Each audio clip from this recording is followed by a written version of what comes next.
বাড়ির সবার সামনে অরুর সব কুকিরকে হাতে নাতে ধরিয়ে দিল শ্যামলী। পুলিশে খবর দিল সূর্য।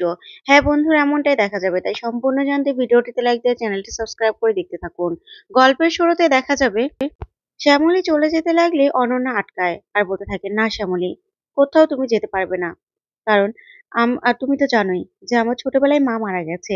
হ্যাঁ, বাবা বিজনেসটা হাতে ধরে শিখিয়েছিল, কিন্তু রান্না বান্না কিছুই তো আমি জানি না। তাই আমি এই সংসারে একজন হয়ে উঠতে চাই, যোগ্য বউ হতে চাই এই জোড়াবাড়ির। তুমি না থাকলে তা সেটা কি করে সম্ভব শ্যামলী? তখন শ্যামলী অবাক হয়ে তাকিয়ে থাকে। তারপরে শ্যামলী অনন্যাকে বলতে থাকে, কিন্তু আমার আর স্যারকে নিয়ে তোমার কোনো সমস্যা হবে না? তখনই অনন্যা বলতে থাকে, না কেন সমস্যা হবে? কারণ তুমি অনিকেতকে ভালোবাসো না, অনিকেত তোমাকে ভালোবাসে না। তাহলে এটা তো তোমরা আগে ক্লিয়ার করে দিয়েছো। এটা নিয়ে আমার কেন সমস্যা থাকবে শ্যামলী? তখন শ্যামলী অবাক হয়ে যায়, মনে মনে বলতে থাকে, কিন্তু স্যারকে তো আমি কথা দিয়েছিলাম যে এই বাড়ি থেকে আমি চলে যাব। এখন কি করব? তখনই অনিকেত মনে মনে বলতে থাকে, তাই তো, অনন্যার জন্য এটা চ্যালেঞ্জিং হয়ে যাবে। আর বাড়ির সবাই তো এখনো অনন্যাকে ভালো চোখে দেখছে না। তাহলে অনন্যা কি করে সবটা শিখতে পারবে? না, অনন্যার জন্য হলেও শ্যামলীকে এ বাড়িতে থাকতে হবে। ওইদিকে অনন্যা অনিকেতকে বলতে থাকে, অনিকেত, শ্যামলী চলে যাচ্ছে, একটু আটকাও তুমি, বলো কিছু। তখনই অনিকেত শ্যামলীকে বলে ওঠে, হ্যাঁ শ্যামলী, থাকুন আপনি। যা শুনে শ্যামলী চমকে যায়। তারপর অনিকেত উঠে এসে বলতে থাকে, হ্যাঁ শ্যামলী, আপনি কোথাও যাবেন না, থাকুন আপনি এখানে। তখন এই কথা শুনে শ্যামলী তাকিয়ে থাকে অনিকেতের দিকে। এই বলে অনিকেত সেখান থেকে চলে যায়। তারপরে দেখা যাবে অনন্যাকে সূর্য বলতে থাকে, অনন্যা মা, তুমি আজকে অনেক বড় একটা কাজ করলে, সত্যি কথা। না হলে শ্যামলীকে আমরা আটকাতে পারতাম না। এই বলে সূর্য সেখান থেকে চলে যায়। ওইদিকে প্রিয়া শ্যামলীর ব্যাগটা নিয়ে ভিতরে চলে যাওয়ার বলতে থাকে, এবার তুই রুমে আয়, কোথাও যাওয়া হবে না তোর। এ বলে প্রিয়া চলে গেলেই অনন্যা শ্যামলীকে বলতে থাকে, তুমি কোথাও যাবে না শ্যামলী, কোথাও না। তখন শ্যামলী বলতে থাকে, ঠিক আছে, আমি তোমাকে হাতে ধরে সবটা শিখিয়ে দিব। তারপরে অনন্যা চলে গেলে অপরাজিতা এসে শ্যামলীকে বলতে থাকে, শ্যামলী, তুমি আজকে যেটা করতে চেয়েছিলে সেটা একদম ঠিক ডিসিশন ছিল। আমি তোমার সাথে একমত। কারণ তিনজন একসাথে থাকলে সেটা তো অনেক সমস্যা হয়, আর কাছাকাছি আসার চান্সও থাকে। তাই আর কি বলছিলাম।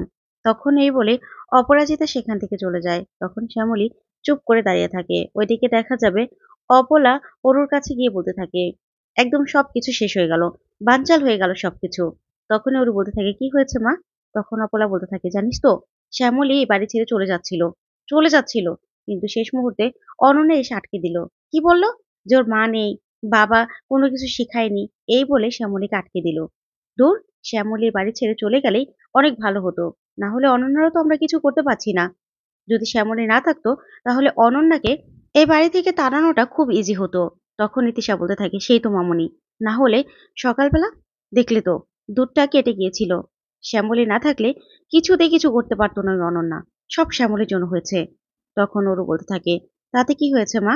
এবার না তোমাকে যা করার করতে হবে, বুঝতে পেরেছো? অনন্যার কানে বিষ ঢালতে হবে, শ্যামলীকে নিয়ে নানান কথা বলতে হবে।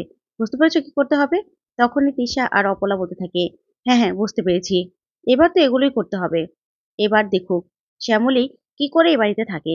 ওইদিকে দেখা যাবে শ্যামলী অনন্যাকে সবটা শেখাতে থাকে নিজের হাতে রান্নাঘরের। তখন শ্যামলী বলতে থাকে, অনন্যা, তোমাকে না আমি 5 দিনের মধ্যে দেখবে পাক্কা গিন্নি করে তুলবো। তখন অনন্যা বলতে থাকে, সত্যি? এটা তো একটা চ্যালেঞ্জিং ব্যাপার হয়ে গেল। তখন শ্যামলী বলতে থাকে, হ্যাঁ, আমি তো চ্যালেঞ্জ নিতেই ভালোবাসি।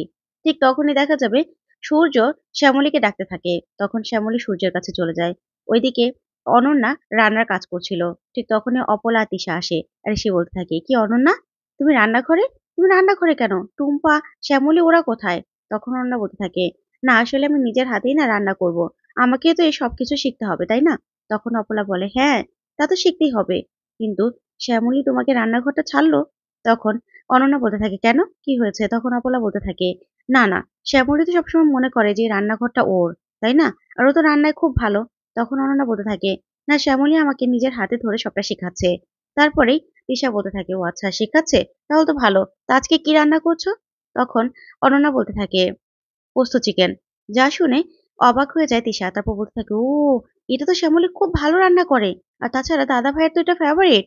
জানো তো, তুমি কষ্ট করে রান্না করবে, তারপরেই দেখা যাবে দাদা খেয়ে বলবে যে এটা শ্যামলীর হাতের রান্না।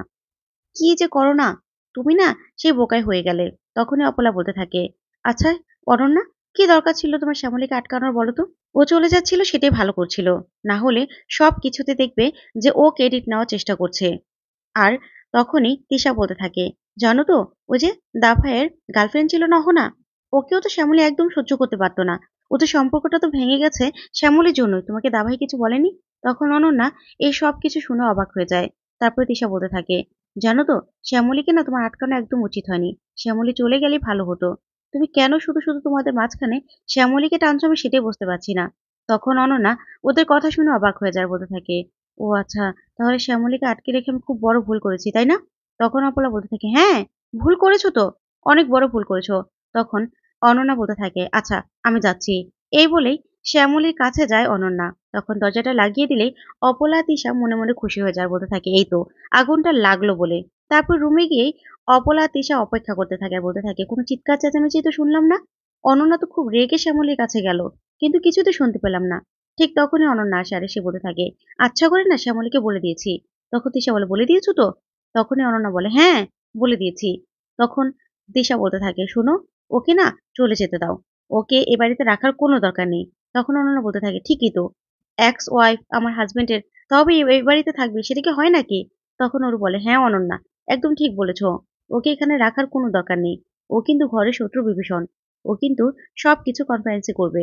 আর তখন তিশা বলতে থাকে, "জানো তো, দা ভাইও না ওকেই ভালোবাসে। শুধুমাত্র ওই মামির জন্য। মামির জন্য ওর সাথে সংসার করতে পারল না।" তখন এই কথাগুলো শুনেই অনন্যা অবাক হয়ে যায়। ঠিক তখনই সেখানে চলে আসে অনিকেত আর বলতে থাকে, "বাহ! খুব ভালো লাগছে। শ্যামলী তো তাহলে ঠিকই বলেছিল।" তখনই অনন্যা অনিকেতের কাছে এসে বসে, দাঁড়ায়। আর তখন অপলা বলতে থাকে, "উনি তুই?" তখন অনিকেত বলতে থাকে, "হ্যাঁ, নিজের কানে তো সবটা শুনলাম। তার মানে সত্যিই তোমরা অনন্যার কানে বিষ ঢালছিলে, তাই না?" তখন অপলা বলতে থাকে, "না, না, কি বলছিস এসব? তুই আমার কথাটা শোনোনি?" তখনই শ্যামলী, অপরাজিতা আর সূর্যকে নিয়ে আসে আর এসে বলতে থাকে, "বাবা, আজকে একটা বিহিত করতেই হবে। আজকে কিন্তু তোমরা এখানেই আছো।"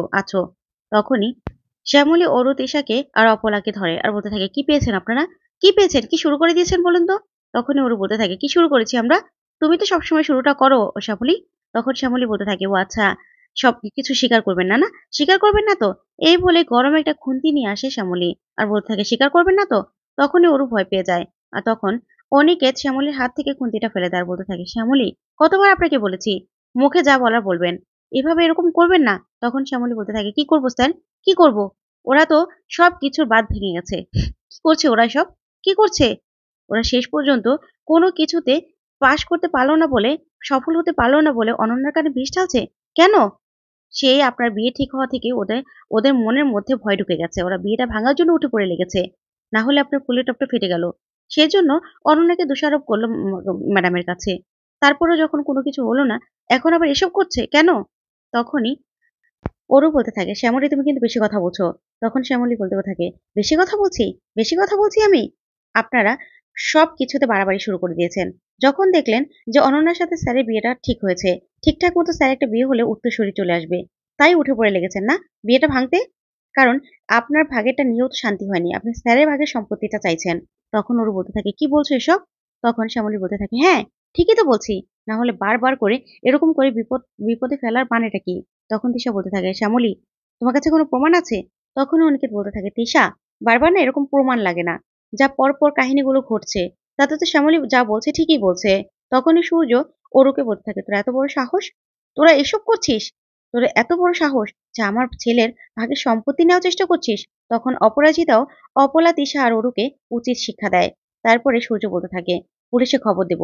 তখন শ্যামলী বলতে থাকে, "হ্যাঁ বাবা, পুলিশে খবর দাও। যেই তদন্তটা আগে হয়নি, এবার হবে।" যা শুনে অরু পুরো ভয় পেয়ে যায় আর মনে বলতে থাকে, "সর্বনাশ! পুলিশ আসলে তো সবটা বেরিয়ে আসবে। কি করব আমি?"